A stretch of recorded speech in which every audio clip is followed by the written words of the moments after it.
Hey everybody, Corey Weeds here. This time coming to you from my home in beautiful Burnaby, British Columbia. It's very hot here. If you're in the Vancouver area, anyways, it's hot for you. Anybody listening back east, this is nothing. But here for Corey Weeds on music business number 3, I guess, if you will. Took a little break, a little family vacation, but something that's come up now that we're back into the fall season and everybody's ramping up and trying to get gigs and getting their stuff out there. I want to lay out this disclaimer, a couple disclaimers before I continue.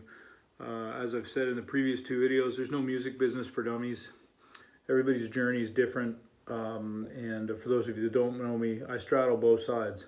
So I find myself doing these videos almost as much for myself sometimes as I do for you. I appreciate all the great feedback, but my other disclaimer is I'm giving you advice based on my experience.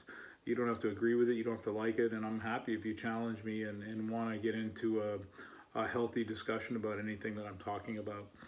But the first thing we got into, I can't even remember the first thing we got into. I can't remember the second thing that we got into, but the third thing that I wanted to talk about with you is how people approach clubs and club owners. I've touched on it a little bit in previous videos. But I see a lot of things happen that, again, turn me off, or as I said, I think in the last video, my hand starts to hover over the delete button. And I don't want to do that. I don't want to hover over the delete button. So I think there is a bit of an art to how you approach a prospective club. I remember what we talked about. We talked about doing research. But once you've done that, sort of the next step is to approach the club owner. Now, we are in an era, and have been for some time, where communications are quick and short. And some of the formality in our conversations and our communications have gone by the wayside. And I think that's problematic. I am not sitting here telling you for 1 second that I feel that I'm so revered that you need to approach me in a super nice and thoughtful and delicate way. That's not what I'm getting at. However, sending me an email saying, "Yo, bro, I hear you're the cat in Vancouver. I have a piano trio and I want a gig." That's maybe not your best approach. And you may think I'm exaggerating, but you have no idea how many times I get emails like that, being called bro or dude or weeds. People say, "Hey, weeds," and I've never met them before. So, I mean, that's one thing personally that gets on my nerves. But first of all, in this day and age, there's no excuse for not being able to put together an effective, cheap press package, electronic press kit.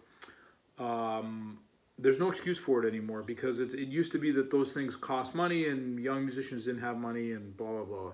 Now there's so many free apps out there where you can put together quick stuff. One of the things I don't like it when my email gets virtually shut down because somebody has sent me uncompressed MP3s that they've attached to their email.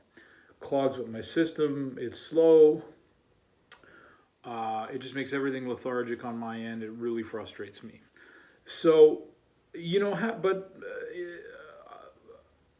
more than that, it's just about a nice introductory. I don't need to hear your life story. I don't need to hear that you started playing guitar when you were 4 years old and you loved music through elementary school and your parents were really supportive. That's all great stuff. Unless you really have a story, like a real story that completely shapes your music in a way that you feel the presenter can benefit from that information. I don't need your life story. What I need to know is who you are, what you play, what your band is about, what your music is about. So things like that. So make it short. I think I mentioned in one of the other videos that I did, we don't have a lot of time, and we don't take a lot of time until we move on to the next thing. And you can question whether that's fair or not, but it's just the way it is. So you need to say what you want to say in a very concise way.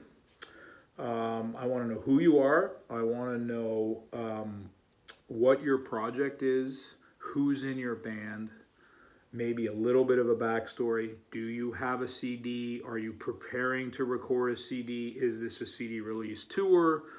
One of the things that I get a lot that I really don't like, because again, it shows that there's not a lot of research done. If you go to Frankie's Jazz Club, you'll see that we have bands there. And sometimes it's a band doing a tribute to an album, or sometimes it's a band of all original music, but it's bands working sort of groups that are rehearsed.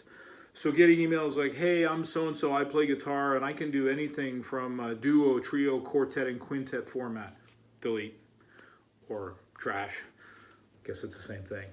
I don't want that. What I want to know is what you want to present at the club. And, you know, as presenters, I think we get stuck into things that we like, things that we know.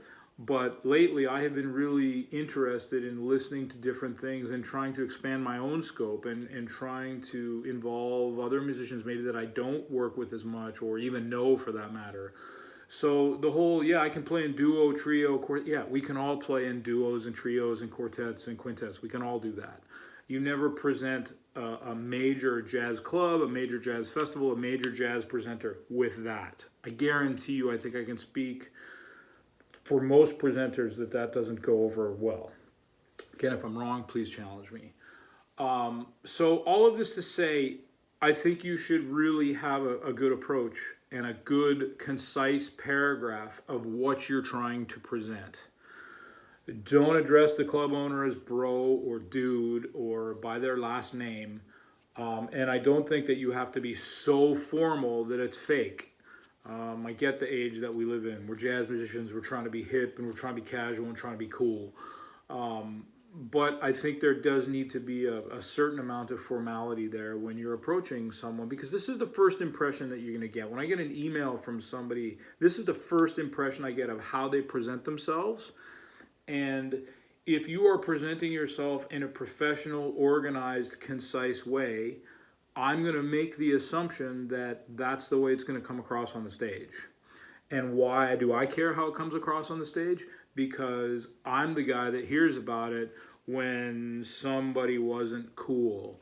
And we're going to get into maybe stage presence in another talk. But I'm the guy that hears about that. So if you're coming across in a professional, respectful, courteous, organized, concise way, I think that's going to translate to the bandstand, and I think that's going to be good for everybody. As far as submitting music, there are many ways to go about it. Some people have the introductory paragraph and they attach a link to their press kit. We don't want to go through a whole bunch of work. Personally, I don't want to have to go to your Dropbox. I don't want to have to download from WeTransfer or Hightail. I would like to have something embedded that I can click on and just listen to. I don't want to go through a bunch of extra steps. I don't have enough time. Some people send a link. Some people do all kinds of different things. Other people do the introductory paragraph and ask if they would like to hear some music, if the presenter would like to hear some music. That creates an extra step for you. You know, I'm not sure that's important. Well, what I like personally is something that's embedded, something that I can just click on very quickly and have it play. That's not going to, not going to slow down my email. So, anyways, this one was a little bit longer than than I had originally thought, and we can, of course, get into all kinds of different things. I don't sit down and script this stuff out, as you could probably tell. I just kind of go off the cuff, and I hope some of this stuff helps you. I'm going to put it up on my YouTube page. I'll post it on Facebook. I can't remember what the YouTube page is, which, maybe we'll get into being professional and making sure you have all your promo assets ready and not have to sound like me doing this, sounding kind of silly that I don't know what YouTube page it's going to be on. But in any event, I digress. I hope you got something out of it. Enjoy it. And as I said, please comment away. And in case you're wondering, those cool looking speakers are Fern and Robbie Cubes. They're fantastic.